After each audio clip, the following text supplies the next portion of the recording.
咱台湾是一个海洋的国家，不过民众对鱼仔认识却是无够深。细汉伫市场鱼胆大汉的作家林凯伦，伊家这对市场的观察写作册，受到不少国内文学奖的肯定。中华有道的册店办讲座，邀请伊来分享市场的文化。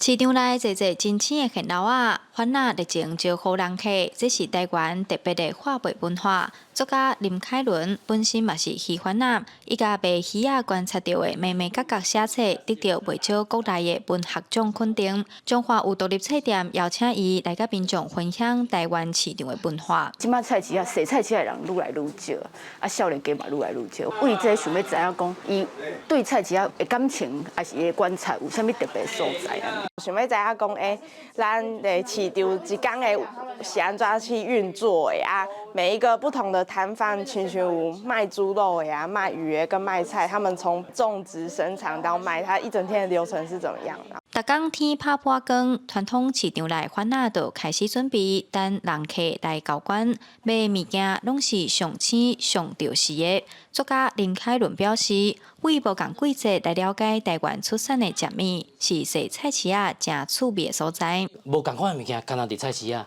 因为你伫超市，你可能逐工可能食美国的菱角，毋过你食袂着台湾的蜜苹果。卖鱼仔，佫愈侪讲四季无共的时阵，阮物件无共。